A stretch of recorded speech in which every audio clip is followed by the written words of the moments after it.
안녕하십니까? 네.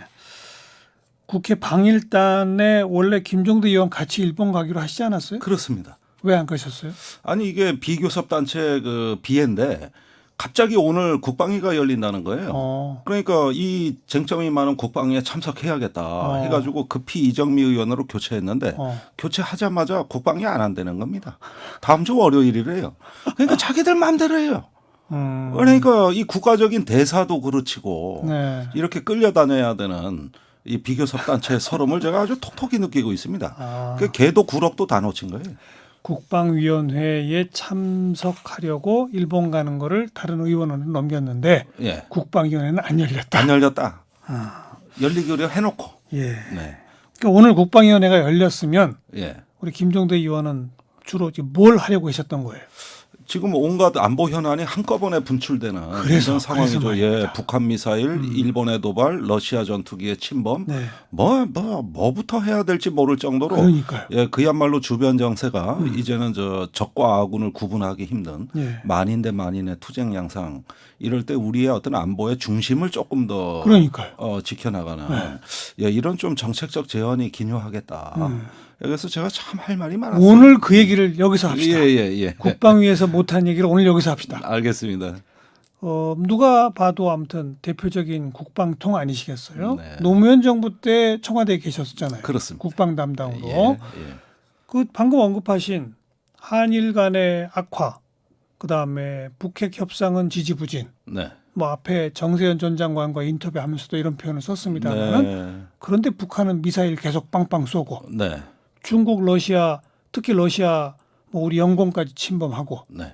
그 와중에 일본 비행기는 또 자기네 땅이라고 또 뜨고 우기고. 왜 이러는 거예요? 네. 자, 우선 이게 뭐 자유한국당 주장은 우리가 집단 폭행당하고 있다 하면서 아주 대한민국을 작고 비루한 존재로 묘사하는데 외교 실패, 외교 참사로 동네 북이 되고 있다. 예, 이런 동네 거죠. 북이다 이런 표현을 쓰는데 저는 절대 그렇지 않다.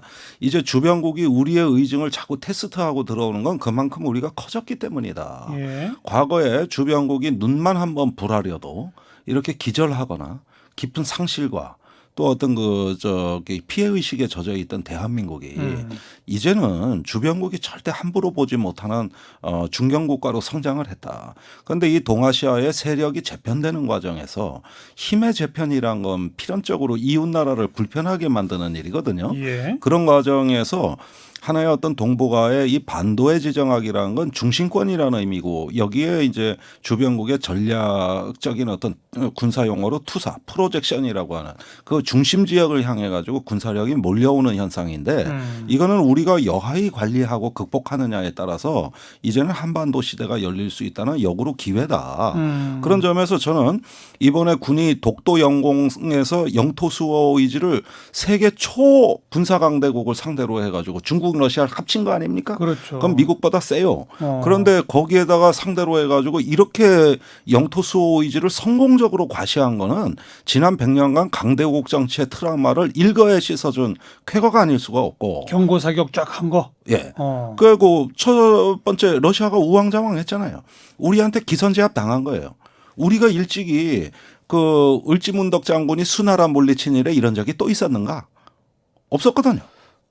그것도 따지고 보면 또 그러네요. 너무 성공적 위기 관리에다가 그다음에 지금 그 사건이 벌어진 그 지역이 예전에는 연초에는 일본하고 우리가 레이더 갈등을 겪었던 바로 거기죠. 독도 부근이고 예. 최근에는 북한 어선들이 NLL 근해에서 너무나 많이 조업을 하기 때문에 작년에 7배 우리가 NLL에서 북한 어선 태거한 게 지금 380여 회에 이르고 있습니다. 380. 300배 작년에 7배. 네. 그러니까 단 한 건의 불편한 사고도 없이 또 북한하고의 단 한 번도 적대 행위도 없이 이렇게 많은 어선들을 퇴거 조치했다는 거는 그 지역의 일대 해역을 완전히 통제했다는 얘기예요. 예. 단 한 건의 불편한 일도 없이 성공적으로 다 해냈고. 며칠 전에도 그 어선 한쪽 우리 쪽으로 왔다가 다시 또 가기도 했잖아요. 돌려줬습니다. 예, 그러니까 이런 근데 작전이 그 귀순하는 거는 또 우리가 몰랐잖아요. 그거 목선 저기 하나 온 거는 몰랐는데 그건 뚫린 건 맞는데 그건 어장에서 벗어나서 먼 거리를 우회해서 들어왔는데 그건 우리가 관심을 못 가졌어요. 그러니까 어쨌든 그때 좀 실수가 있었죠. 어쨌든 그런 극히 일부 실수를 빼고 네. 그 해역도 정확히 잘 관리하고 있고 잘 관리했고. 영공도 잘 지키고 있고 이 말씀인 거죠 지금. 그렇습니다. 저는 요즘 류현진 메이저리그 야구 보는 것 같아요. 그 큰 덩치 큰 미국 선수들 삼진으로 돌려 세우잖아요. 예. 그런데 우리가 일본의 초계기 도발도 연초에 단호하게 대응해가지고 그 사실상 우리가 위기를 통제했고 러시아 전투기 통제했고 북한 어선들 떼거지로 거기서 조업하는 것도 질서정연하게 통제했고. 네. 자 보십시오. 지금 동해에서 일어나고 있는 거는 이 국격이 상승한 대한민국이 가장 성공적인 위기 관리를 통해 가지고 우리가 주변국에 대해서 자신감을 갖게 된 최초의 사건입니다. 네. 이런 것들 칭찬해줘도 그 모자랄 망정. 예, 안보 망했다, 뚫렸다. 이제 저 국가 위기다. 예. 이렇게 얘기를 해버리니 그 듣는 군인들 그 억울해서 아주 뭐 저기 밤낮 안 가리고 이렇게 임무 알겠습니다. 수행을 했는데 말이죠. 말씀 들으면 또 그렇게도 들리는데 그런데 네. 일본 그 초계기 사태 자체가 없었어야 되는 거 아니냐. 네. 중국 러시아 카디즈 침범 자체가 없었어야 되는 거 아니냐. 네. 러시아 영공 아예 안 들어왔어야 되는 거 아니냐. 이렇게 말하면요. 그렇게만 되면 얼마나 좋겠습니까? 그러니까요. 얼마나 좋겠습니까? 어. 그러나 이것은 이제 동아시아에서 어떤 그 힘의 역학관계가 재편되면서 어떤 구조적 문제로 발생하는 겁니다. 지금 아시다시피 그 자유한국당이나 보수론자들이 이걸 바라보는 프레임은 한미일 대 북중러라는 그렇죠. 진영 간의 대립으로 재편되고 있다고 해석들을 하면서 한미일은 결속해야 된다 그러는데 제가 보기엔 그렇지 않아요. 그럼요. 전혀 그렇지 않습니다. 그럼 어떤 구도입니까?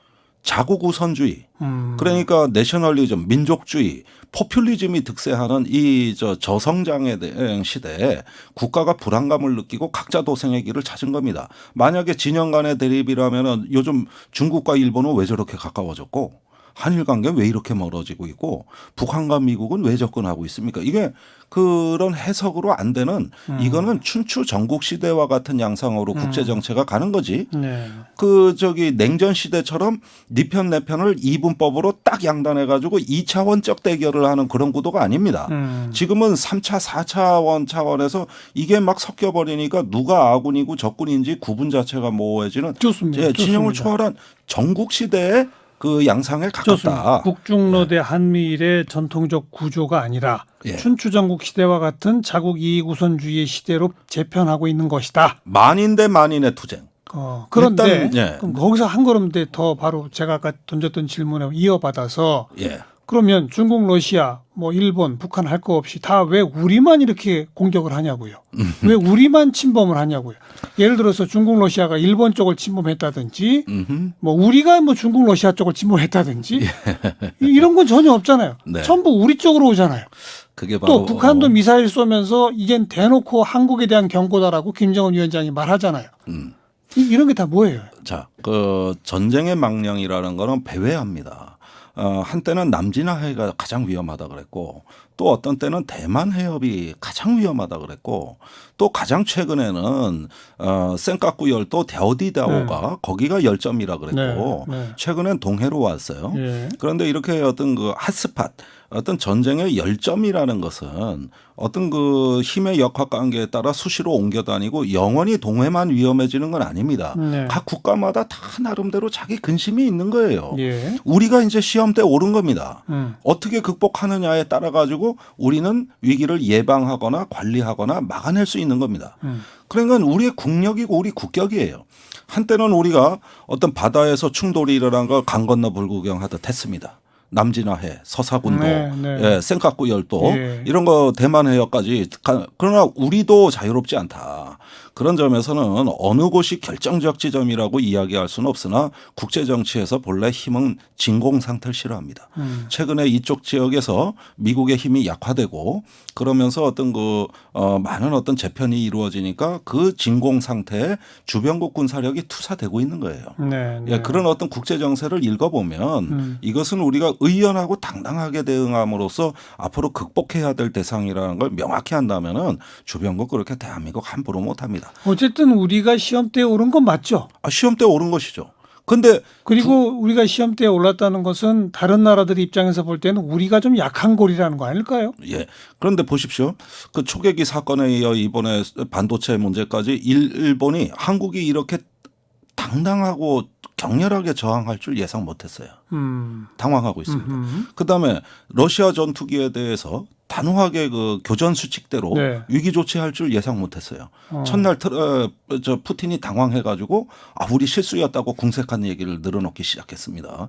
자 보십시오. 우리가 위기 관리를 초반에는 실수였다 뭐 그다음 이랬다가 말바꾸기 했죠. 바꾸기 한 게 푸틴이 그랬을 거라고 본다. 자 그렇게 하는 순간 우리한테 기선제압 당한 겁니다. 지금 이거 그 대사관의 무관 발언이 그 정도 비중을 갖는다고 보신다. 그렇습니다. 그래가지고 지금 저기 러시아가 아니 남의 나라 그다음 말을 계속 못하죠 사실. 못하지. 세게. 아니 네. 크림반도를 합병한 공격적인 나라예요. 네, 그런 네. 나라가 지금 저 정도 대응밖에 못한다는 거는 우리가 명분과 기선을 제압했다는 뜻으로 읽어야 됩니다. 예. 그러면은 저는 그렇게 생각합니다. 이 대한민국이 동아시아에 있어가지고 어떤 정치의 한복판으로 들어가서 우리가 중심국가, 중견국가로서 주변이 인정해준다는 사실을 갖고 이제 안보에 자신감을 가져도 된다. 네. 그 사이에 북한도 또 끼어들었어요. 미사일을 그러니까요. 발사하고. 그런데 북한이 쏜 전술 미사일은 전략군 사령부 소속이 아닙니다. 핵과 미사일을 담당하는 건 김낙경 상장이 있는 전략군 사령부 소속인데 그걸 내려놨잖아요 최근에. 예. 다 동결시켜 놓으니까 대체제가 없어요. 그래서 북한 인민군 포병국 소속이 그 전술 지대지 미사일을 갖고 있거든요. 거긴 재래식 전쟁만 하는데요. 소속이 달라요. 달라요. 그래서 거기는 핵 미사일 이런 거 모르고 전술 무기만 갖고 그 재래식 전쟁만 교리를 운영하는 데가 그건 좋은데. 근데 이 시점에서 왜 계속 쏘냐고요. 그래서 이제 그 말씀이 바로 게다가 왜 그걸 우리 한국 겨냥이라고 말을 하냐고요. 네, 그거는 바로 저기 뭐 정치적으로는 지금 문재인 대통령한테 화가 많이 나 있는 게 한 10개월째 됩니다. 제가 그건 어디 북한에 갔다 와서 제가 여러 번 설명을 드렸던 부분들이고 북한하고 얘기해 보면 문재인 정부에 화가 많이 나 있다. 이런 것들을 이제 여러 번 설명을 드렸습니다. 그런데 군사적으로는 양수겸장의 의미가 있죠. 어떤 한국에 대한 압박을 가하면서 여차하면은 안보의 공백을 앞으로는 전술 무기로 커버하겠다. 그러니 자꾸 F-35 도입하고 한미 훈련하고 이런 것들에 대해 가지고 너무 자만해하지 마라. 이런 식의 어떤 그 경고의 메시지가 있고 그러면서도 어떤 그 북미 실무회담을 앞두고 판짜기. 알겠습니다. 예, 이런 양수겸장의 의미라고 보여지는 것이죠. 네. 그 정치권에 두 가지 지금 논점이 떠올라 있는 게 하나는 지소미아. 네. 폐기를 우리가 거론해야 되느냐 말아야 되느냐. 네. 또 하나는 이 보수 정당에서 나오는 핵 무장론. 네. 먼저 지소미아에 대해서 어떻게 해야 한다고 생각하세요? 이 부분은 제가 철두철미하게 확인했습니다. 그 2017년까지 연간 17에서 19건 정도 한일 간의 정보 교류가 있었어요. 네. 2018년에 2건입니다. 예. 2019년 현재 1건입니다. 어. 자, 이 수출 보복 문제가 나오기 전부터 거의 그 한일 간의 정보 교류는 고사 상태로 가고 있었어요. 최근 북한의 미사일 발사도 뭐 교류가 했다고 하던데요. 그거 이미 우리 영공 다 지나가 가지고 일본 쪽으로 날아간 그때 탐지한 정보. 우리는 저기 쏘자마자 알잖아요. 그런데 일본이라는 나라는 수평선 너머에 존재하기 때문에 아무리 이지스함의 레이더가 뛰어나다 하더라도 시간 지체가 발생합니다. 아무튼 그거까지를 합해서 금년에 한 건이란 그렇습니다. 말이에요? 딱 그 건이에요? 예. 그 전에는 없었어요? 없어요. 예. 없어요. 이미 그랬어요. 알았어요. 한일 간의 고사 상태로 가고 있었고 네. 그다음에 제가 상당히 정부의 외교 안보에 책임 있는 분하고 이 지소미아 문제를 얘기하던 중에 뜻밖의 사실을 알게 된 거는 그 우리 정보 당국이 일본 쪽에 확인해 본 결과 일본이 이미 쓰리노 지침을 일선의 어떤 외교관들한테 하달을 했다. 쓰리노노? 네, 쓰리노. 네, 한국에 대해서 도와주지 마라, 가르쳐 주지 마라, 관계 맺지 마라. 군사정보보호 협정에 있더라도 적어도 안보 라인에서는 그러니까 군사정보보호 협정이 있더라도 가르쳐주지 마라. 가르쳐 주지 마라, 도와주지 마라, 관계 맺지 마라. 그랬다는 거예요? 예. 이것이 수출 보복이 있기 훨씬 전부터 이미 그 일본의 어떤 그 무관이라든가 관료들 사이에는 이미 본국의 지침화가 돼가지고 행동이 통일돼 있었다. 네. 그 뒤로 쓸만한 정보를 받은 적이 없다. 과거 정부도 그렇게 결정적인 정부는 아니에요. 그러니까 지금은 이제 유명무실이다 한마디로. 유명무실이다. 그러니 우리 폐기하자는 주장하는 게 당연하다. 아니 폐기에 따르는 부담감이 없다? 없다. 한국이. 우리로서는? 그리고, 예, 우리가 안보 정보의 무슨 수혜국도 아니다. 예. 예, 그래서 이 부분에 대해서 야 이러면 안보가 큰일 나는 거 아니야? 우리만 손해 보는 거 아니야? 예. 일본 정보력 탁월하다는데 예. 이런 과대평가들은 알았어. 전부 사실이 아니라 우리는 이 손해 볼 거 말씀드리는 하나도 게 없다. 없다. 그러니까 우리가 이거 폐기한다 그러면 오히려 긴장할 것은 미국이 될 것이다. 예, 아니 그리고 그건 저희는 조건부 폐기였어요. 내일 모레 화이트리스트 화이트리스트 그거 안 빼면 보고서 결정하자는 알겠습니다. 겁니다. 알겠습니다. 지금 파기하자는 얘기 한 적 없어요. 화이트리스트 그래서 폐기를 24일 이후로 미룰지도 모른다는 얘기가 나오던데. 그거 교묘한 건데 24일이 우리가 그 지소미아 군사정보보호협정 그 파기를 통보할 수 있는 마지막 시점이에요. 그러니까요. 예.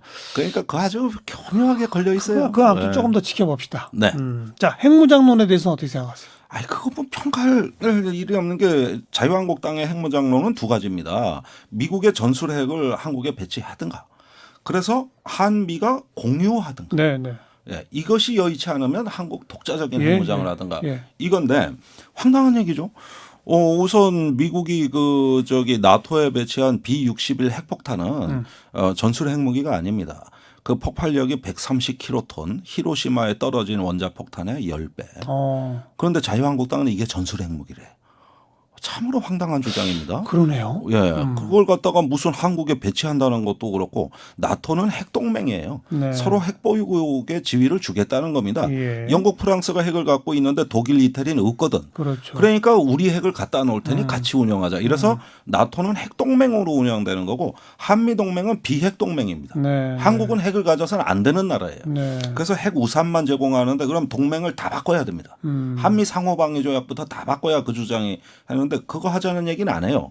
그다음에 한국 핵무장은 우리가 북한이 고난의 행군을 겪을 때 겪었던 어려움 대한민국이 겪을 각오가 돼 있다면 국제 제재 다 받아가면서 할 각오가 있다면 핵무장해도 됩니다. 네. 자신 있습니까? 그러니까 이건 현실성은 없고 그냥 감정적 대응.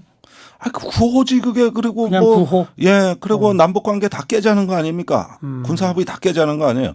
그러니까 어느 정도 주장을 좀 적당히 좀 하셔야지. 그 당에도 안보 전문가가 많은데 이런 극단적 주장을 서슴없이 내놓고 또 이러면서 어떤 거 판깨기 전략에 들어가는 예, 거는 예. 제1야당이 할 일이 아닙니다. 한일 관계 악화 부분에서 그 자유한국당이 조금 좀 이상한 미적미적한 반응을 보이다가 좀 이렇게 비판을 받았잖아요. 예. 그러니까 핵무장론으로 확 나온 것 같네요. 예, 이제 북한을 타겟으로 하는 걸 프레임을 바꾸고 싶은 거죠. 예. 그런데 북한은 늘상 있는 위협의 상수였고 네. 일본은 지금 변수로 등장하고 있기 때문에 당연히 국민들 관심은 알겠습니다. 일본입니다. 오늘 국회 국방이 열렸으면은 정부 국방부 장관은 김종대 의원한테 크게 칭찬받았을 텐데 이게 안 열려가지고 참 아쉽긴 하네요. 아쉽네요. 다음 주 초에 지켜볼게요. 네, 고맙습니다. 네, 고맙습니다. 수요국회 여의도 베테랑 정의당 김종대 의원과 함께했습니다.